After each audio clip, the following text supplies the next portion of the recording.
देखिए, बहुत बारीकी से देखा। पहले ऑर्डर के मुकाबले मैं इस बात को ज़रूर कहूँगा कि कुछ स्पष्टता के साथ ये ऑर्डर आया। इस तरह के ऑर्डर की ज़रूरत होती है। Phase wise non containment zone में फेज वाइज एक्टिविटीज़ को, जैसे शॉपिंग मॉल, स्कूल कॉलेज के लिए अलग फैसला, मेट्रो के लिए अभी कोई फैसला नहीं। और जो सबसे महत्वपूर्ण मैं इस एडवाइजरी में मानता हूँ, जिसकी हम वकालत प्रथम सेकेंड लॉकडाउन से कर रहे थे, राज्यों की अहम भूमिका है। राज्यों को ये स्वायत्ता दी गई है कि वो अपने स्थानीय कारकों के, वायरस के वहाँ के चरित्र के अनुरूप, स्प्रेड के नेचर के अनुरूप किस एक्टिविटी को अलाउ करेंगे, नहीं करेंगे, ये महत्वपूर्ण है।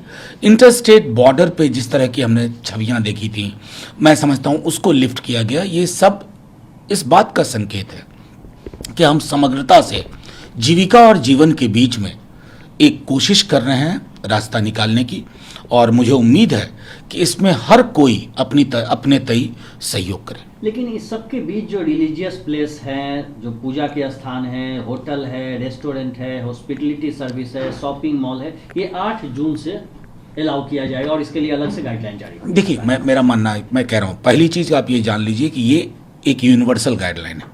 इसका लोकल क्या चरित्र होगा ये राज्य तय करेंगे। अब जैसे एक बार जब आपको लगा कि लॉकडाउन कितने दिन तक, और क्या जीवन और जीविका के बीच में कोई रास्ता ना निकालने की कोशिश हो, बहुत मुश्किल है। मैं समझता हूँ सरकार भी इन मुश्किलों को देख रही है। कई जगह मैं यहीं आसपास की दुकानों में बात करता हूँ, कर्मचारी नहीं है, 7 बजे तक का था तो 5 बजे लोग जाना शुरू कर देते थे। इस तरह की बहुत सारी एनॉमलीज आई हैं, और मैं समझता हूँ कि जो स्वायत्ता, जो आज़ादी, जो प्रेरोगेटिव राज्यों को दिया गया है, उसके हिसाब से लोग निर्णय लेंगे, राज्य निर्णय लेंगे। और हम चूंकि इस वायरस का टाइमलाइन हमें नहीं पता है, इसकी मृत्यु का, तो हमें जिंदगी को भी बहाल करना है और जीवन को भी महफूज रखना है। स्कूल हो, कॉलेज हो, एजुकेशन इंस्टीट्यूशन हो, ट्रेनिंग हो, कोचिंग हो, इंस्टीट्यूशन हो, ये सभी को खोलने की बात है, लेकिन राज्य सरकार से सहमति के, हाँ, खोलने की बात है। और इन्हें संभवतः जुलाई के महीने में इनको शिफ्ट किया गया है, और मैं समझता हूँ कि इसी आधार पर विश्वविद्यालयों और की परीक्षाएं भी तय होंगी। इसी आधार पर तय होगा कि डिफरेंट बोर्ड्स आगे के क्या निर्णय लेते हैं। जाहिर तौर पर कोचिंग इंस्टीट्यूट और जो कई नेशनल लेवल टेस्ट होते हैं, उन सब को इसी आधार पर कि और इसमें राज्यों को आपस में भी समन्वय करना होगा, क्योंकि कई राज्यों की परीक्षाएं दूसरे राज्य के लोग भी देते हैं। तो मैं समझता हूँ वो समन्वय और संवाद लगातार चलते रहना होगा।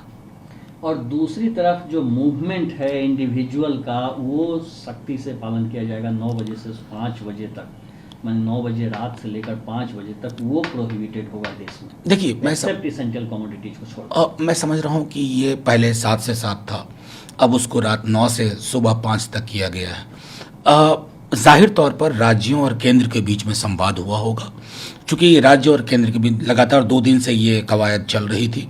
मैं समझता हूँ उसकी परिणति इस तरह के निर्णय में हुई है, और जाहिर तौर पर ये वैज्ञानिक आधार पर लिया गया।